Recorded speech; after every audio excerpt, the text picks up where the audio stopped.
What was the degree of difficulty on that first pass of that 2-minute drill that just got over the linebacker's finger?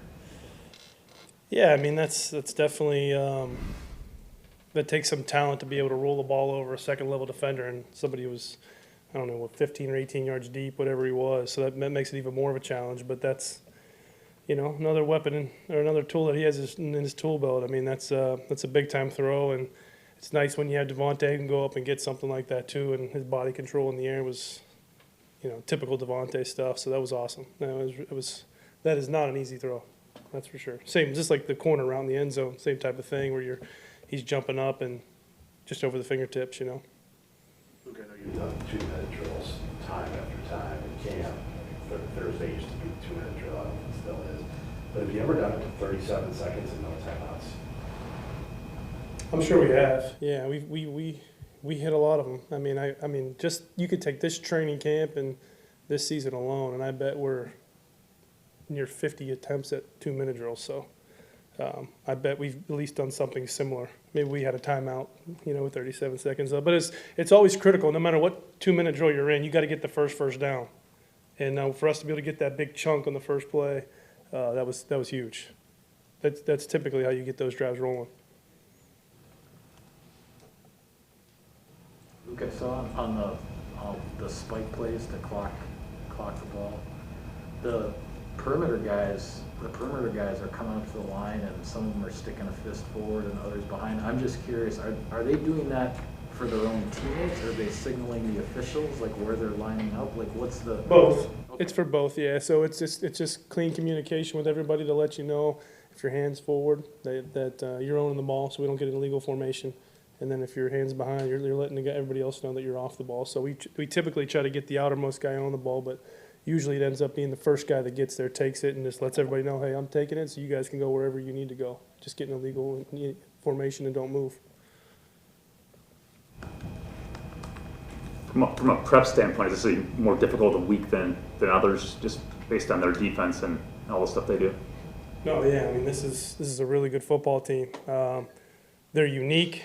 They're different than everybody else in the league. They have a lot of really good football players too. They're spontaneous too, so you're going to see them line up in a lot of different positions that aren't normal, unorthodox looks we're going to get this week. And then the lack of familiarity with them too, not playing them very much, all that. So this is a really good football team. We know we have a huge challenge. Their defense is really good, and we know they can get after the pass rusher too. So that pass rush is the real deal. Luke, you guys, against the 49ers, you did chipped on the ends, but then you ran empty as well a number of times. Mm-hmm. Do you have to mix things up against a defense like that, and is that the same every week, or is there something to San Francisco's defense? I think the first thing is you enter that week, you have to identify who are the game wreckers. Like, who do we have to make sure they don't wreck this game for us? And obviously they have a few guys in the 49ers that are like that, and every team poses certain threats around. But it's critical in this league that you constantly evolve, though. I mean, if you just line up and do the same thing, they're going to tee off on you.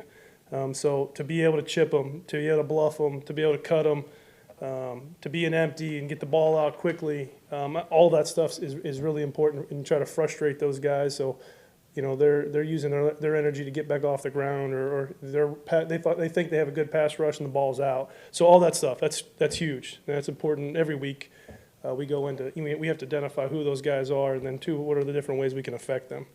Is it easy to get in a mode where maybe you're not as creative when you got a guy like Bakhtiari at left tackle and a guy like Turner or Balaga, in years past, where you don't maybe necessarily have to help as much? Can you get a little stale that way? I actually think it goes the other way. I think those guys enable you to have a little bit more creativity. I think when you have talented players like those guys, you get more flexibility. Maybe you take a little bit more of a chance with them winning the one-on-one a little bit longer, so you can throw something down the field a little bit further.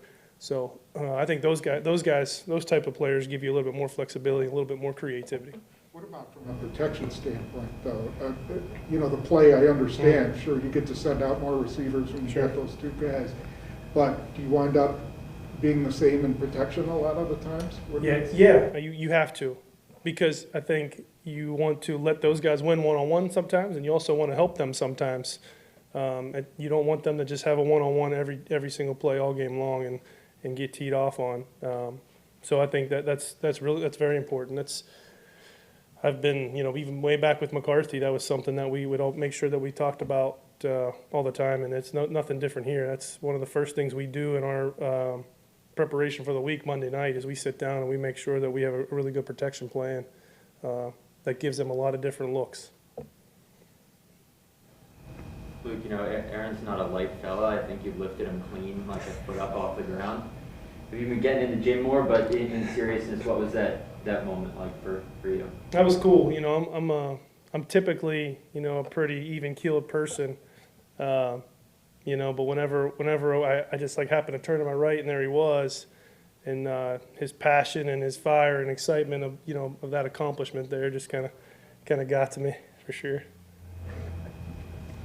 On the touchdown to MVS in the corner of the end zone, are you typically expecting that guy to drop, that he's going to have to throw it over that, or is that something you think you saw at the last second? Yeah, he just progressed across the board, and then when the outermost receiver was able to hold that corner long enough that we were able to get behind him, and so he's able to see that stuff so cleanly. It's that's where he's special for sure, and he saw the angle and he obviously put it right where he had to be, and in a position where only MVS could catch that thing. You mentioned being able to drop it in, though, over the defense and kind of layering it like that. Mm-hmm. A little inside baseball, but how do you do that? Is it just a spin off the hand, or?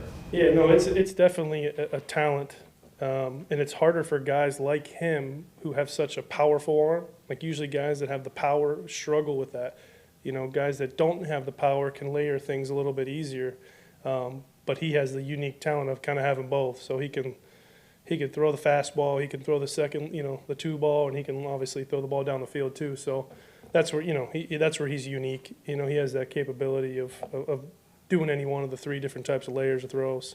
Why is it harder for a power arm to do that? I think when you're throwing the ball 20 yards, right, and you want to get the ball there quickly, being able to have some steam behind it and get the ball to go up and then turn back over is not with steam behind it. That's definitely a talent that not everybody has that thing. Is that why his arm angle changes sometimes? Deliveries down here sometimes, 3/4 sometimes? Sure, for sure. I think it takes it's the way he controls it. If he just lets it rip, like normal, and you guys have seen those types of throws at the sideline or in the honey holes or down the pipe, like Bobby Tunyon's touchdown a couple weeks ago. Those types of throws, you just got to let it rip. You don't need as much up and down, so you can let that thing. He has that unique ability to be able to throw the ball on a rope 35 yards and it never even, it's 10 feet off the ground the whole way.